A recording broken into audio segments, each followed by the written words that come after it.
200 करोड़ रुपए की मुख्यमंत्री विद्यार्थी प्रोत्साहन योजना शुरू करने की घोषणा करता हूं।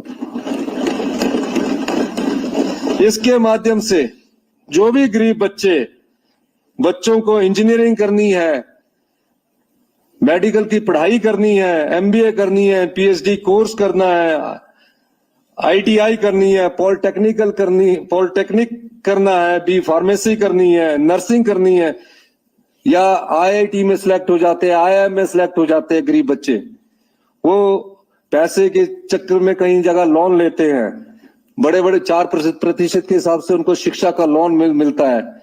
मैं 200 करोड़ रुपए की घोषणा के साथ इनकी सहायता के लिए 1%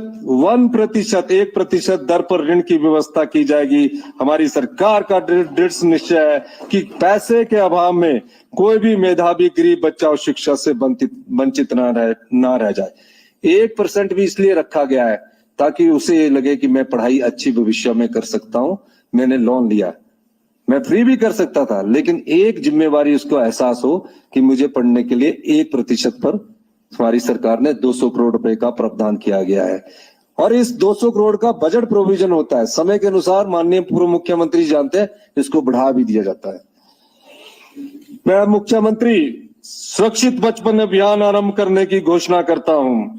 इसके लिए अभियान मोड पर एक व्यापक कार्य योजना तैयार की जाएगी। इस अभियान के अंतर्गत हिमाचल प्रदेश में पॉस्को के प्रावधानों के बारे में प्रदेशवासियों विशेषकर बच्चों को जागरूक किया जाएगा। मैं प्रदेश में नशीली दवाओं और मादक द्रव्यों के सेवन के दुष्प्रभावों को नियंत्रित करने में बच्चों और युवाओं में इनके दुष्प्रभाव के बारे में जागरूकता लाने के लिए नशा एवं मादक पदार्थ मुक्त हिमाचल अभियान आरंभ करने की घोषणा करता हूं।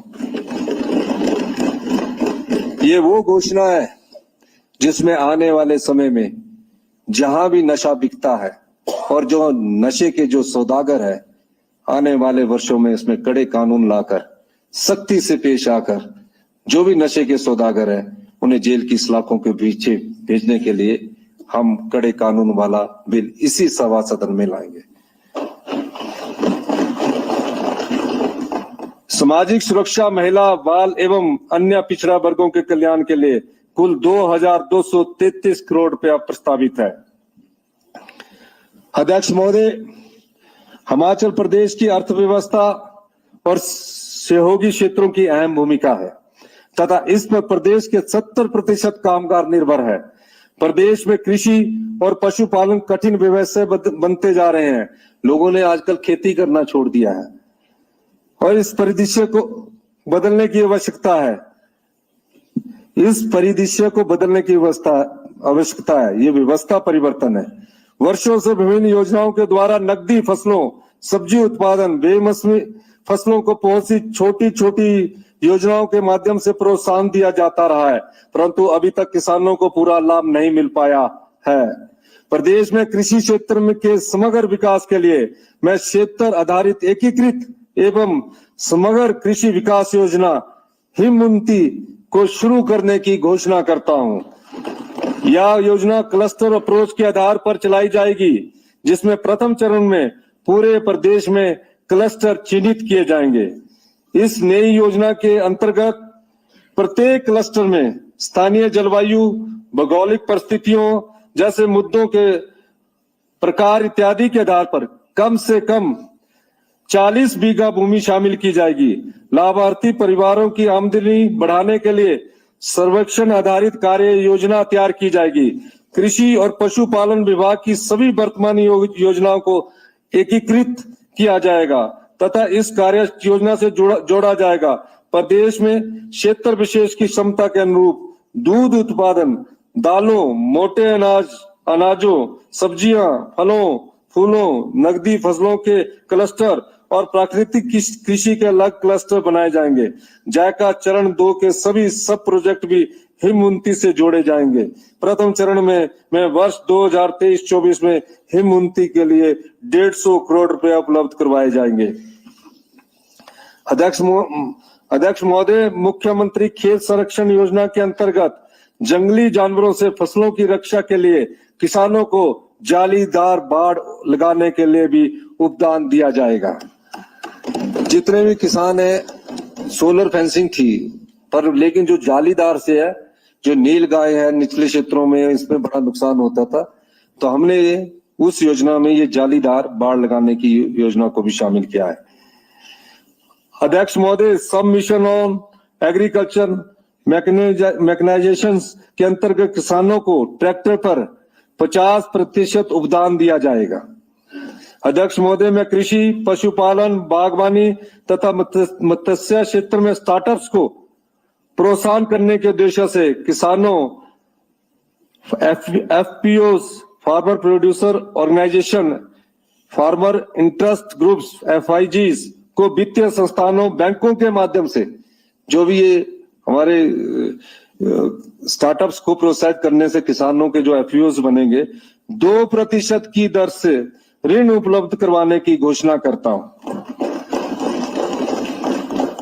प्रदेश में दूध आधारित अर्थव्यवस्था को विकसित करने के लिए हमने अपने घोषणा पत्र में, एक गारंटी में ये भी कहा है, प्रदेश में दूध आधारित अर्थव्यवस्था को विकसित करने के लिए मैं हिमगंगा नाम से महत्वाकांक्षी योजना आरंभ करने की घोषणा करता हूं। इस योजना के तहत पशुपालकों को दूध की ट्रू कॉस्ट बेस्ड कीमत दिलाई जाएगी और दूध प्रोक्योरमेंट, प्रोसेसिंग और मार्केटिंग की व्यवस्था में गुणात्मक सुधार लाया जाएगा। राज्य सरकार यह सुनिश्चित करेगी कि दूध उत्पादकों को दूध की कीमतों में क्षेत्रीय तथा मौसमी उतार चढ़ाव से बचाया जाए और विशेष रूप से गरीब वर्ग के लिए दूध उत्पादकों को दूध की उचित कीमत दिलाई जाए। हिमगंगा योजना के लिए मैं 500 करोड़ रुपए की राशि व्यय करने का प्रस्ताव करता हूं। प्रथम चरण में यह योजना प्रदेश के कुछ क्षेत्रों के किसानों, पशुपालकों को जोड़कर पायलट आधार पर शुरू की जाएगी। इसके परिणाम के आधार पर इसका विस्तार प्रदेश के अन्य क्षेत्रों में किया जाएगा। जहां पशु होते हैं, कृषि वहीं संभव होती है, तो हमने इस योजना को किसान के साथ जोड़कर, क्योंकि गाय पालने का काम किसान ही करता है, जोड़कर 500 करोड़ रुपए का इस वर्ष प्रावधान किया है। पहले हम जो डेयरी प्रोडक्ट्स की टेक्नोलॉजी है वर्ल्ड क्लास, उसको विकसित करेंगे। प्रदेश के किसानों की आय में वृद्धि हेतु आवश्यकता अनुसार दुग्ध उत्पादक सहकारी सभाओं का गठन किया जाएगा। इन सहकारी सभाओं के माध्यम से दूध व उत्पादों का प्रभावी तरीके से विपणन सुनिश्चित किया जाएगा। हिमगंगा योजना को सफल बनाने के लिए प्रदेश में नए मिल्क प्रोसेसिंग प्लांट स्थापित किए जाएंगे तथा वर्तमान में स्थापित प्लांट अपग्रेड किए जाएंगे। सभी आवश्यक इंफ्रास्ट्रक्चर और सप्लाई चेन को योजनाबद्ध तरीके से विकसित किया जाएगा। तो ये हम सब चीजें अब ये कर रहे हैं। और पानी भी लेते थोड़ा सा सर।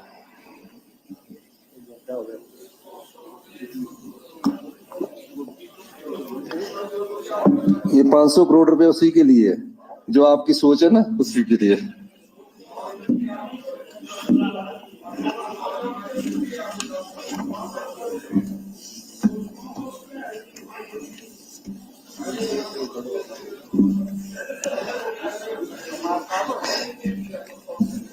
एक घंटा हो गया तो कुछ मैं आपको सुना भी देता हूं।